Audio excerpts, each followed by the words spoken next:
We made life bloom in the heart of stars. It was our great secret, our greatest joy. We built our homes around these impossible gardens. We grew them where only death was once promised. Our ship, the Hearth, was the first. It was a testament carved from an old warship. A spear beaten into a plowshare, a bomb remade into a cradle. The garden song was the first thing you heard each morning. It was a low, resonant hum, a vibration that settled deep in your bones. It traveled through the metal decks and bulkheads. It was the sound of a tamed sun, the steady heartbeat of a sleeping god. We called this music the Star Song. It was the ultimate source of our power, and we used it to nurture the most delicate things. We would watch our children play there. They would press their hands against the observation glass. The great sphere of the core bloom lay beyond. Inside, a river of plasma flowed in a gentle current. It fed orchids that grew from the conduits themselves. Their petals were woven from pure light. They would shimmer and fade with the core's pulse. Butterflies made of coherent energy would dance in the air. They were born from the Star Song. They lived for only a few beautiful minutes. The children would give them names. Then they would watch as the light creatures dissolved. They learned early about beauty and its fleeting nature. They learned that great power could create. It did not only have to destroy. Before this, our ancestors feared the reactor core. It was a place of warning signs and thick shielding. It was a necessary monster chained in the belly of a ship. They taught their children to stay away. We taught our children to draw it, to sing to it. We had mastered our deadliest tools, not by making them sharper, but by teaching them to be gentle. Our gardens were our soul made manifest. The day they arrived was like any other.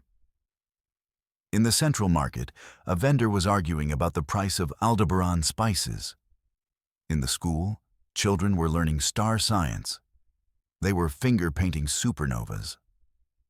On the bridge, the command crew was listening to the Star Song. They were charting our path through an empty stretch of space. The Hearth was a bubble of life and noise in the great quiet. Then the quiet was broken, not by a sound, but by a discordant note in the Star Song, a flicker in the ship's steady hum. The lights on the bridge dipped for a single second. It was a whisper of something wrong. Our sensors did not scream. They simply presented a problem they could not solve, a set of readings that defied our understanding of physics. We looked at the main view screen. Space had changed. A moment ago, it was a familiar tapestry of distant stars. Now, new shapes were there.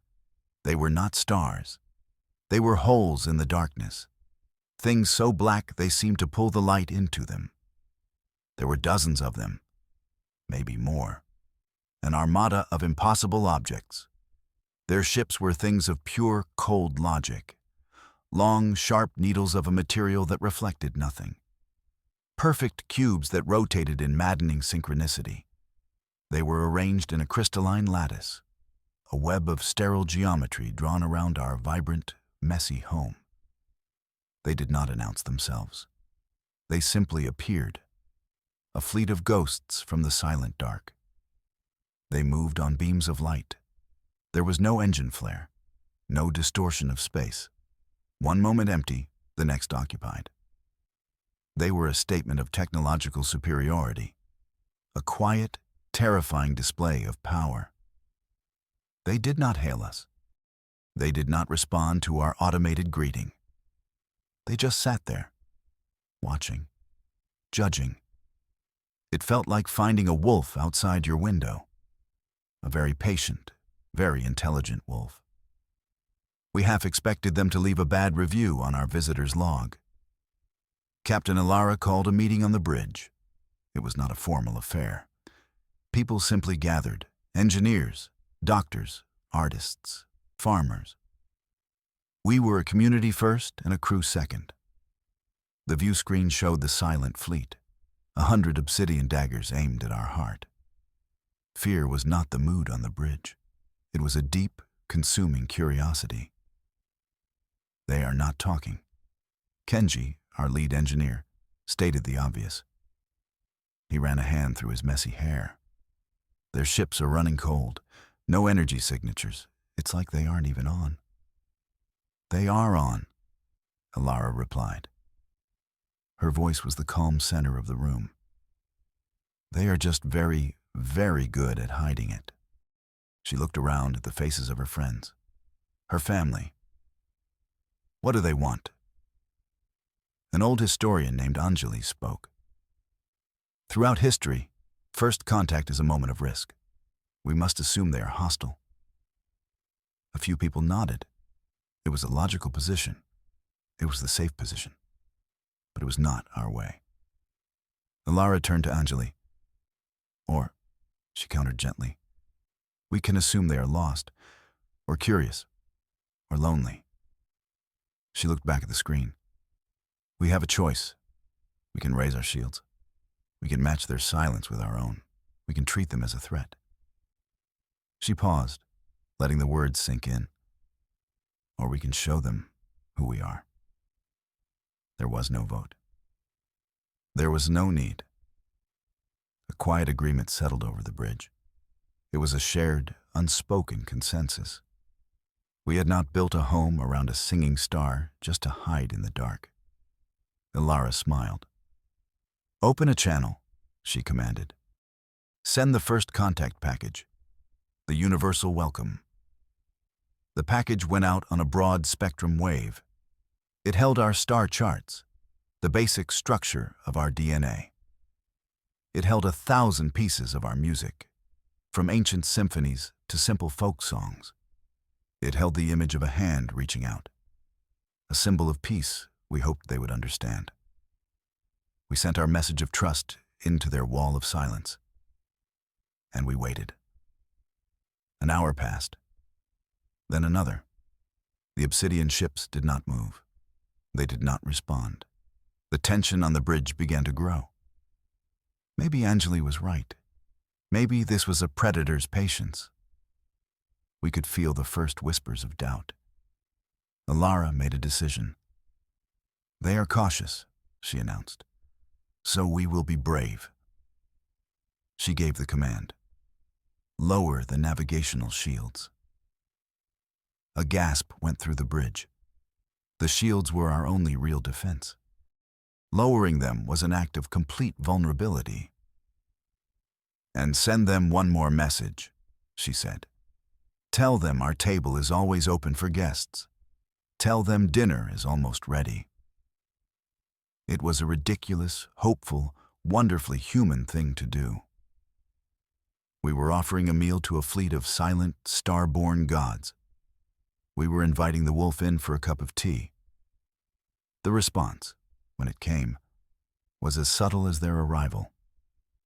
A single small ship detached itself from the largest needle.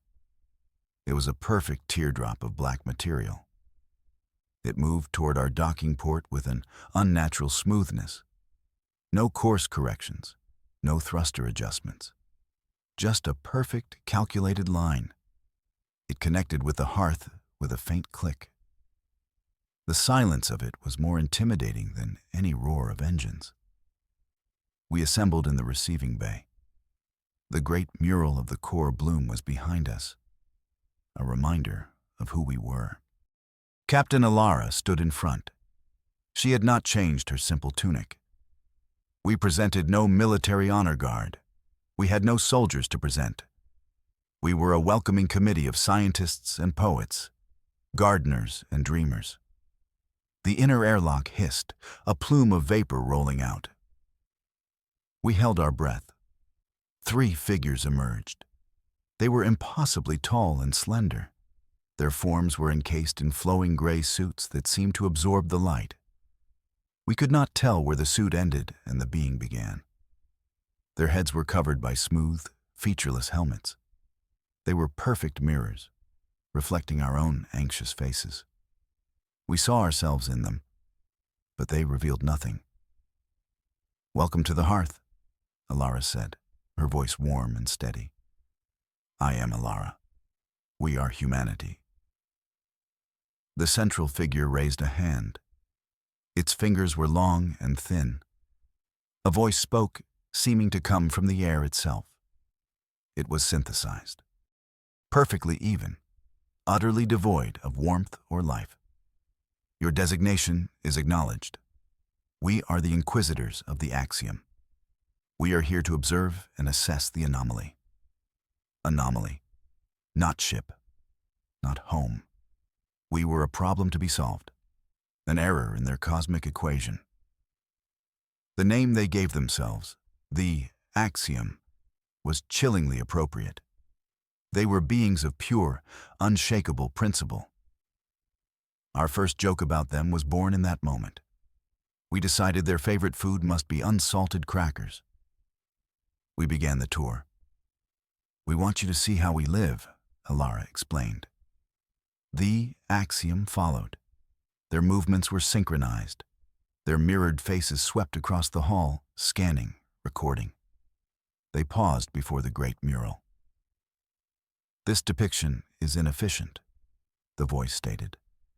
"The energy expenditure for art of this scale provides no tactical or survival advantage." "It makes us happy," Kenji replied with a shrug. The Axiom tilted their heads in unison, a gesture of incomprehension. "Happiness is an unregulated chemical response," the voice said. "It is a form of internal noise. It leads to error." We were beginning to see the chasm between us. We took them to the hydroponics bay first. Acres of food grown under brilliant lights, all managed by precise, efficient systems. Here, the Axiom seemed almost pleased. They scanned the nutrient flows. They analyzed the growth yields. "This is logical," the voice conceded. "Sustenance is a required function." For a moment, we thought we had found common ground. Then we took them to a school. Children were not sitting in rows. They were on the floor, building a model of our solar system out of clay and wire. It was messy.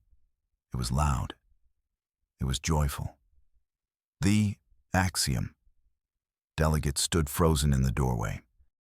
"This is not an optimal method of data transfer," the Inquisitor said. "Play is a chaotic and inefficient algorithm for learning." A young girl, no older than 7, walked up to them. She was holding a lump of green clay. She held it out to the Central Inquisitor. "Do you want to make a planet?" she asked. The mirrored helmet stared down at her. For a long, silent moment, it did not move. "Negative," the voice replied. "We do not create. We observe." The girl just shrugged and went back to her friends. She had already forgotten the strange, sad giants. Our next stop was a workshop. A woman was carving a flute from a piece of wood. A man was weaving a tapestry of vibrant colors. A team was assembling a small, beautiful kinetic sculpture. Its only purpose was to spin and catch the light. The Axiom scanned it all. "Wasted resources," the voice declared. "These activities do not contribute to the vessel's prime function." "These activities are the vessel's prime function," Captain Alara corrected gently. The Inquisitor's head tilted again, a full degree to the left. It was their version of raising an eyebrow. We led them through the central market. The smells of baking bread and fresh flowers filled the air. People haggled. Friends embraced.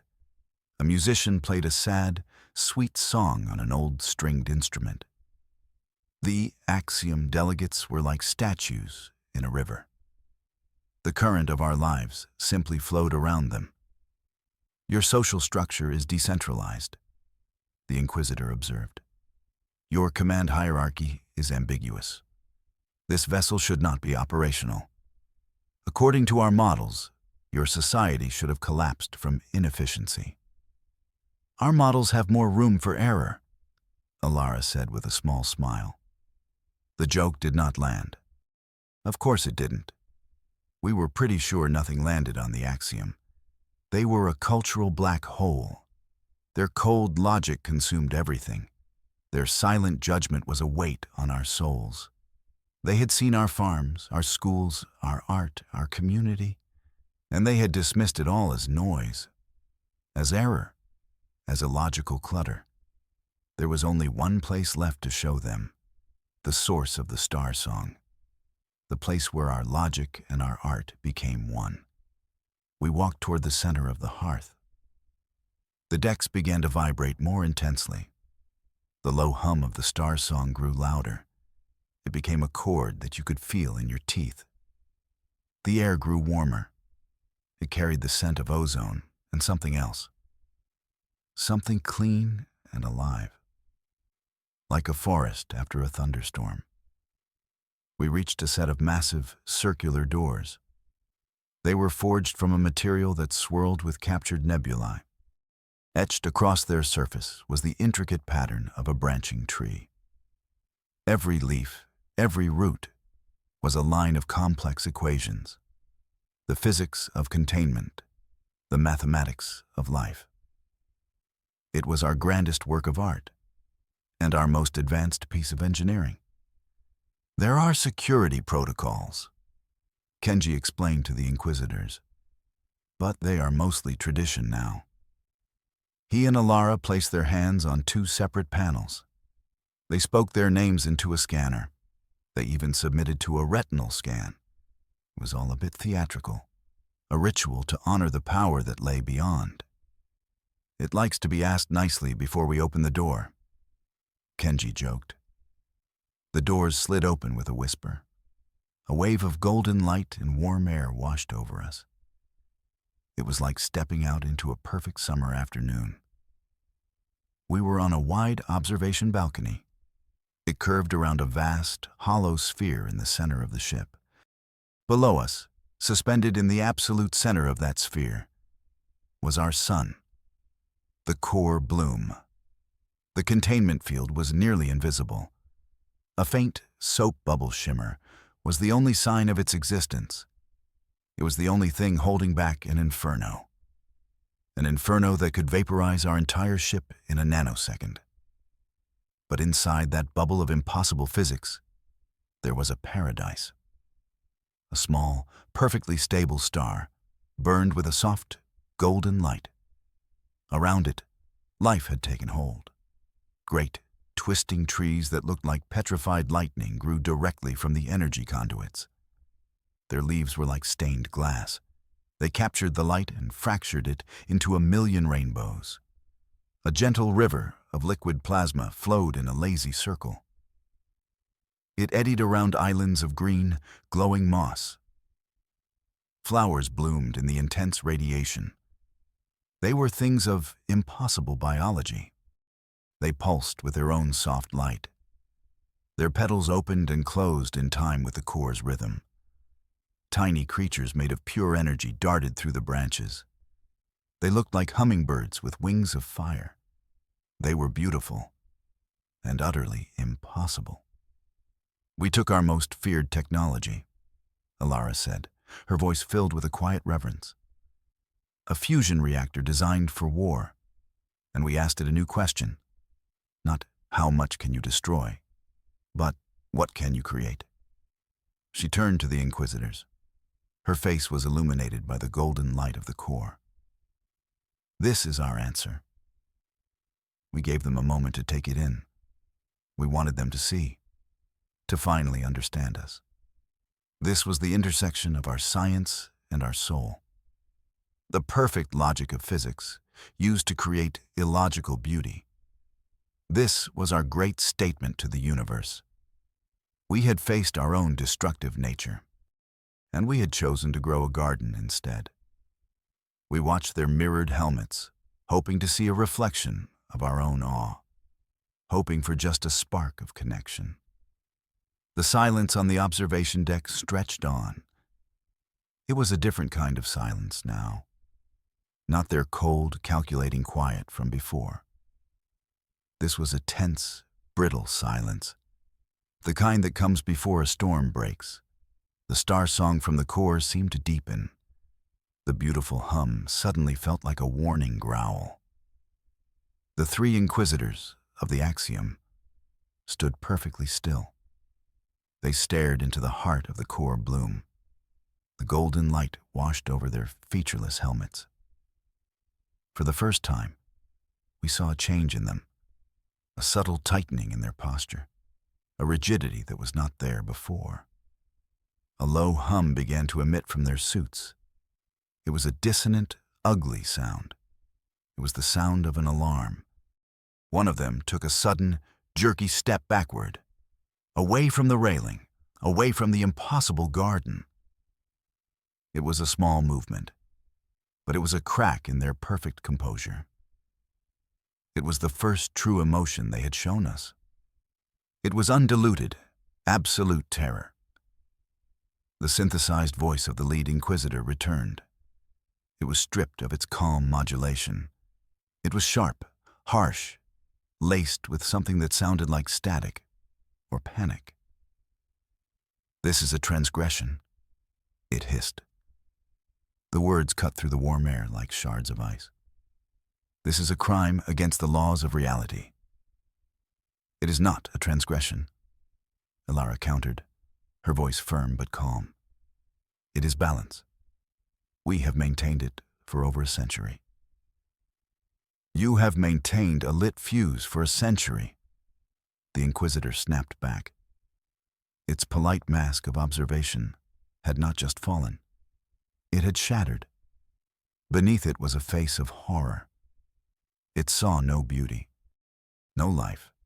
It saw only a bomb, a doomsday device of unimaginable power. "You are cultivating a singularity event. You are nurturing a supernova." The lead Inquisitor's hand moved in a blur. A complex device unfolded from its wrist. It projected a web of red light over the core. Data scrolled across the Inquisitor's helmet in a furious stream. The energy fluctuations are chaotic. The containment field is under stress that exceeds all theoretical limits. This is not stable. This is a statistical impossibility. The other two Inquisitors also moved, not with scanners. Their hands produced long, thin rods of black material. They hummed with a malevolent energy. They were weapons. We had not seen a real weapon in so long. They seemed alien, obscene in this place of life. They were aimed not at us, but at the core. "You call yourselves gardeners," the voice spat. The words were filled with a cold fury. "You are madmen. You are an intolerable risk to this galactic quadrant.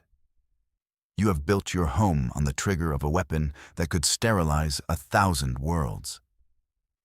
Their logic was brutal and simple.